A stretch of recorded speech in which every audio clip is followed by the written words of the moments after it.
ভাবি চা পাতি কোথায়? আমি তো রান্নাঘরে রেখেছিলাম, দাঁড়াও আমি দেখতেছি। হ্যাঁ তাকছি। হ্যাঁ আরে কোথায় চলে গেছো তুমি?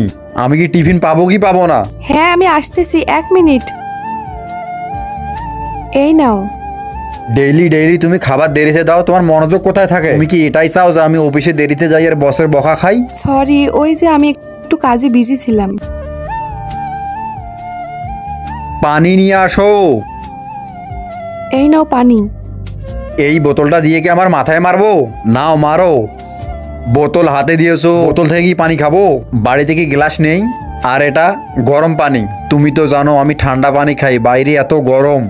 তুমি সব কিছু জেনেও কেন এইসব ভুল করো?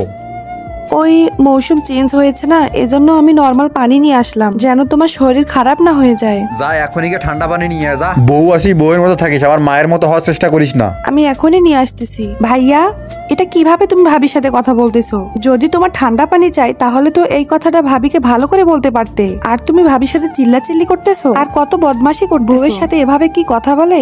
এখন কি তোকে বলতে হবে আমি কিভাবে কথা বলবো আর কিভাবে বলবো না? হ্যাঁ আমাকে বলতে হবে। তুমি একটা কথা বলো, যদি আমার হাজবেন্ড আমার সাথে এরকম করে তোমার সামনে, তখন তুমি কি করবে? আরে ওকে তো মারবো আমি। ঠিক আছে, তাহলে তো তোমাকে থাপ্পড় মারা দরকার। যেভাবে তুমি ভাবির সঙ্গে ব্যবহার করতেছো, তুমি কি জানো ভাবি তোমার জন্য কতটা স্যাক্রিফাইস করে? বন্ধুরা, নেক্সট পার্ট দেখতে চাইলে কমেন্টে পার্ট 2 লিখে যাও।